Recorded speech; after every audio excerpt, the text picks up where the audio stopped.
Hello and welcome, my dear scale modelers, to my small hobby YouTube channel. My name is Tomo and this is the last video of December, and this is a very special model.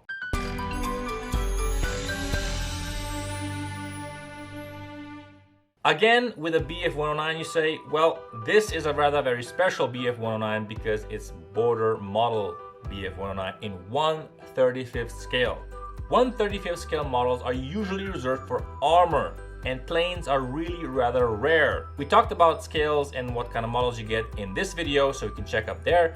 But 1/35th scale is really rather special because you get tanks and trains and wagons, but airplanes are really rare, and this is a rarity, and it's absolutely fantastic. Border Model is a Chinese-based company that basically makes armor models, tanks and support equipment. However, they did make this one, and it's superbly detailed. It's everything that you expect from a tank, but in an airplane form.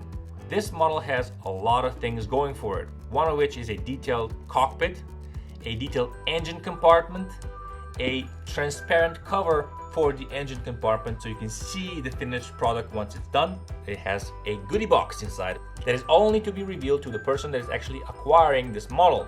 And the goodie box can contain one of four things: either a resin cast model of a pilot, a metal propeller, metal rockets, or photo etch seat belts for the airplane. The only drawback that I can really see is the price. Now, the price can be anywhere from 60 to 80 euros, and that is quite steep for a model. But since detailed tanks, full interior tanks, do go for that money these days, I'm not really surprised. I mean, there has been a lot of stuff put into it, and I don't know, I like it. What about you? So let's get into the box. Hello and welcome. If you have just joined me, my name is Tomo and this is the Bf109 G-6 from Border Models. Model number Bf-001, or without a dash, it doesn't really matter. Price, it's pretty pricey, around 70-ish euros, and it has a lot of parts.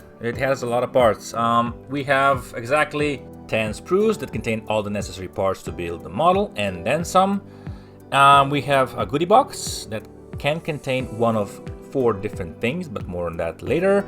And we have some photo etch, and we have a manual and decals that contain at least 3 different versions of this Bf109. So what else does this model offer us? Well, did I mention that this is a 1/35th scale model? Oh yes, it is a 1/35th scale. So if you are a tank buff, you will probably really like it, because there are not many 1/35th scale airplanes out there. So this is a pretty good example, and it's a limited edition, and I'm really hoping that it's not a limited edition because of the amount of kits that they're making, but the limited edition containing the goodie box inside. And again, more on that later. Self-promotion time. If you really like this video, give it a thumbs up, maybe even a thumbs down if you don't. Share, like, and subscribe, and you'll get a warm, fuzzy feeling because you did so. Since this is a ground-up, brand new model, you would expect there to be perfection, and you would be right. Here is an example of a clear part sprue that has a cover for the engine compartment that is fully buildable and can be displayed using these transparent pieces, which I think is a wonderful thing since you're going to be putting so much effort into detailing the engine.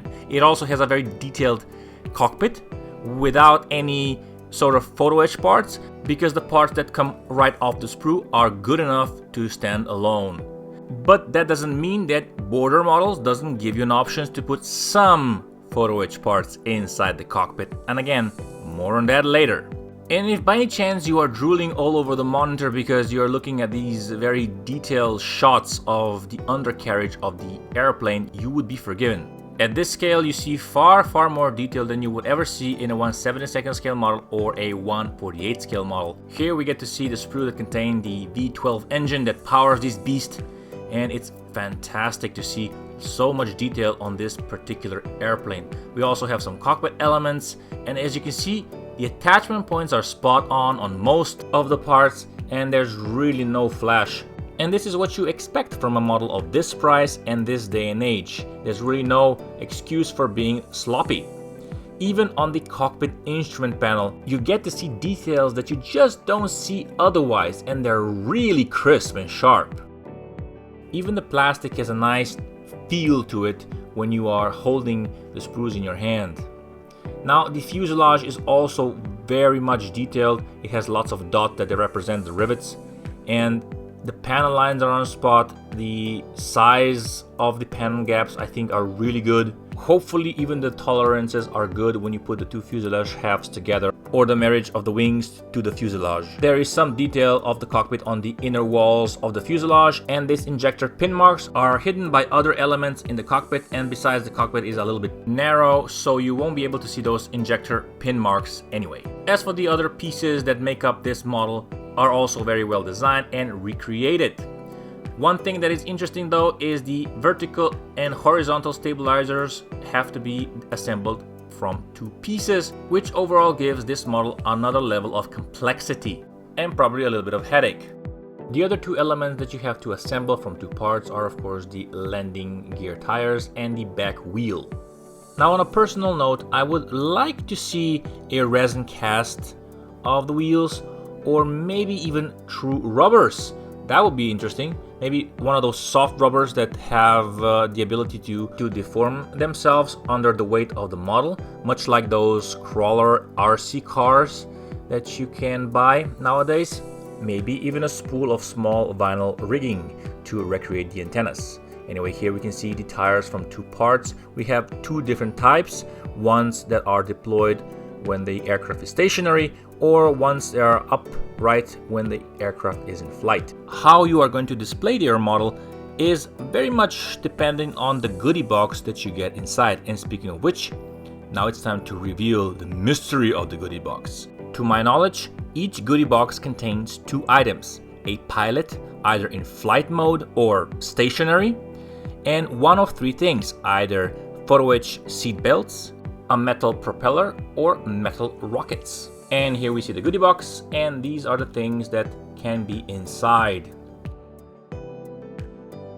Now, the decals. Decals are also very nice, very big, as you would expect for a 1/35th scale model. They're very sharp, very precise. There's no offset, there's no bleeding of colors. In other words, fan-freaking-tastic. As I mentioned in the beginning, we have markings for three different types of aircraft. And because of censorship, swastika has to be assembled from two parts. And last, we have a booklet of a manual which is not colored, but has colored elements on the back which depicts the paint schemes. The steps are clearly defined and laid out.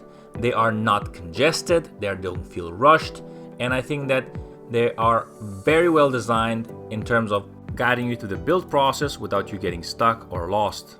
And I think that's a very good thing that manufacturers actually think about this step, because a lot of the times the manual can get overlooked. But for something like this, I think that it's crucial that the manual is as good as the model is. Otherwise, what's the point? Personally, I would like a little bit more text to go with the manual, but I think that the graphical design is good enough for anyone to follow without any problems whatsoever.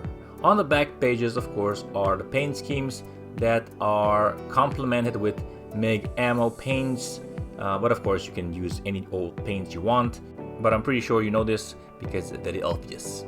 Anywho, this was the review of the Bf109 G-6. And we have come to the end of this video. This is the last video of the month, the last video of this year, and I'll be taking a short break for the next January, so I'll be back in February of 2022. Thank you so very much for watching if you have been. Thank you for liking, commenting, sharing, and subscribing. Have a very wonderful new year, and I'll see you soon in the next one. Bye-bye.